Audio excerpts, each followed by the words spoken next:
নমস্কার বন্ধুরা, তোমরা সবাই কেমন আছো? আশা করি সবাই অনেক অনেক ভালো আছো, আর আমিও ভালো আছি। এসডি ফ্যামিলি ব্লগ থেকে তোমাদের সবাইকে জানাই অনেক অনেক স্বাগত। তো বন্ধুরা, সকালে এখন 7:30 মতন বাজে, আর এখন আমি চলে এসেছি রান্নাঘরে। আর রান্নাঘরে এসে বাসন কিন্তু মেজে নিচ্ছি। তো এগুলো গতকালকে আর বাসন মেজে রাখা হয়নি। এই কদিন ধরে জানো তো বাসন না মাজ দেওয়ার ইচ্ছা হচ্ছে না।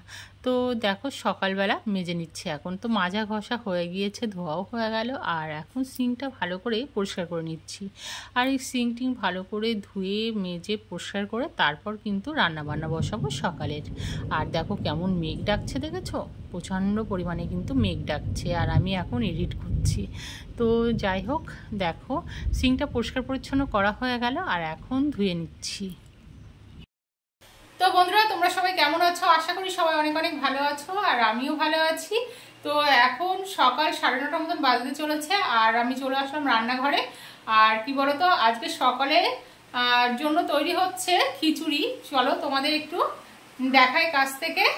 তো বন্ধুরা, চলে এসেছি রান্নাঘরে, আর দেখো কি বৃষ্টি হচ্ছে, মানে প্রচণ্ড পরিমাণে বৃষ্টি শুরু হয়েছে।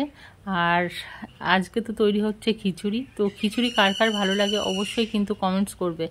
আর এই দেখো খিচুড়ি, চাল, ডাল, তারপর লঙ্কা, তারপর আলু সব কিছু কিন্তু ধুয়ে একেবারে রেডি করে নিয়েছি, কুকারের মধ্যে দিয়ে দিয়েছি।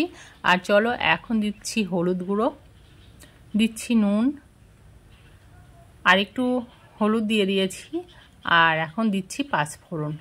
সব কিছু দিয়ে, আর পরে একটুখানি দেবো কি বলো তো, সর্ষের তেল দিয়ে সব কিছু একেবারে দিয়ে কিন্তু এক পাকে রান্না করছি খিচুড়ি। তো আমার তো মনে হয় হাঁড়ি বা কড়াইতে খিচুড়ির থেকে প্রেশার কুকারের খিচুড়িটা বেশি ভালো লাগে। আর একখানা সিটি দিয়ে নেব, নিলেই কিন্তু হয়ে যাবে। আর এখন একটা চামচ দিয়ে ভালো করে ঘুরিয়ে দিচ্ছি খিচুড়িটা। তো চলো, ঘুরিয়ে দেওয়া হয়ে গিয়েছে, আর প্রেশার কুকারের ঢাকনাটা তাহলে আটকে দিয়ে এখন আর একটা মাত্র সিটি দেবো কিন্তু। আর এইদিকে দেখো মোচা তো কেটে নিয়েছিলাম, আর মোচাটাকেও সিদ্ধ করতে বসিয়ে দিয়েছি। আর এখন দিয়ে দিচ্ছি নুন, আর দেব হলুদ গুঁড়ো। হলুদ আর নুন দিয়ে কিন্তু মোচাটা সেদ্ধ করব। তো অনেক বন্ধুরাই আছো যে মোচা খেতে ভালোবাসো, কিন্তু মোচা মানে ওই আঠাটা হাতে লেগে যাবে, তাই কিন্তু মোচা কাটতেও চাও না বা খেতে চাও না। তো তাদের উদ্দেশ্য করে একটা কথাই বলতে চাই আমি, যখন মোচা তোমরা কাটবে তখন অবশ্যই নুন মাখিয়ে নেবে, তাহলে কিন্তু হাতে আর আঠা লাগবে না। এই দেখো আমার হাতে কিন্তু একটু আঠা লাগেনি, ওই যে একটু আঙুলের ফাঁকে সামান্য রয়েছে। তো বাদবাকি কাজ করতে করতে সেগুলোও কিন্তু চলে যাবে। তো দেখো খিচুড়িটা কিন্তু মানে হয়ে গেছে। তো একটা সিটি দিয়ে তো নামিয়ে দিয়েছি। তো একটা সিটি দিয়ে আমি নামিয়ে দিয়েছিলাম, আর মোচাটাকে সেদ্ধ করছি। তো চলো এখন ঢাকা দিয়ে সেদ্ধ করে নেব।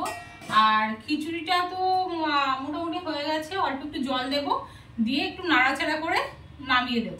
খিচুড়িটা কিন্তু হয়ে গিয়েছে, আর এখন নামিয়ে নেব। আর একটু পাতলা করেই করলাম, রান্না হয়ে গিয়েছে, আর থালায় বেড়ে নিয়েছি। চলো তোমাদের দাদা ভাইয়ের আমি খেয়ে নিই তাহলে।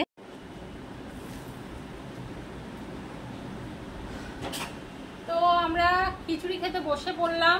এই দেখো, ভালো লাগছে। আর একটুখানি যদি এর মধ্যে আবার ঘি দেওয়া যেত বেশি ভালো লাগে। তো আমরা তো ঘি খুব একটা খাই না, ওই জন্য দেওয়াও হয় না। আসলে কি বলো তো, আনাই হয় না আমাদের। মাছের ঝাল করব, তো সর্ষেটাকে ভিজিয়ে রেখে দিয়েছি অনেক আগে। আর এখন এই মাছগুলো কি বলতো ফ্রিজে ছিল, তো জলে ভালো করে ধুয়ে নিলাম। আর এখন নুন আর হলুদ মাখিয়ে নেব।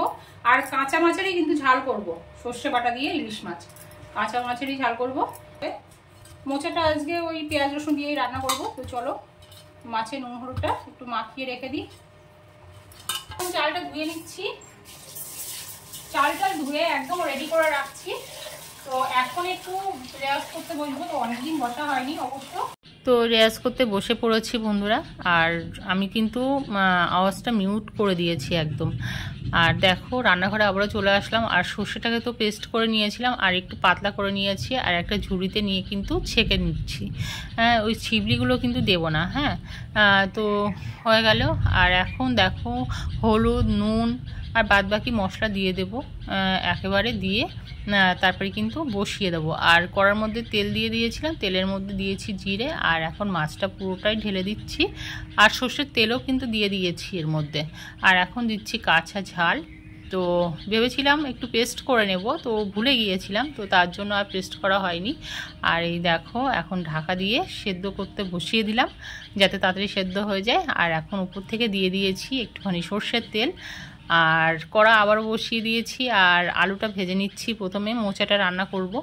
আর নুন আর হলুদ দিয়ে আলুটাকে ভালো করে ভেজে নিচ্ছি। আর দেখো মোচাটাও দিয়ে দিয়েছি। আর এখানে কিন্তু আজকে ওই যে পেঁয়াজ রসুন আদা দিয়েই কিন্তু মোচাটা রান্না করছে। আর অল্প একটু জল দিয়ে দিলাম, দিয়ে আবারও ঢাকা দিয়ে দিলাম। তো দেখো রান্না বান্না পুরো একদম কমপ্লিট। তো দেখেছো ভাত, তা মোচা আর ইলিশ মাছ, তো খেতে বসে পড়লাম।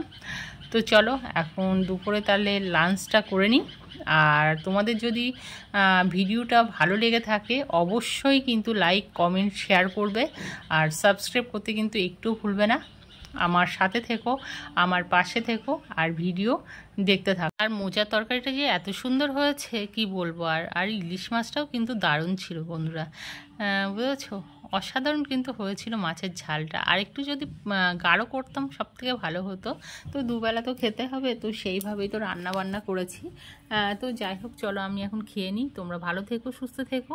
আগামীকাল আবার নতুন একটা ভিডিও নিয়ে চলে আসবো তোমার জন্য। টাটা।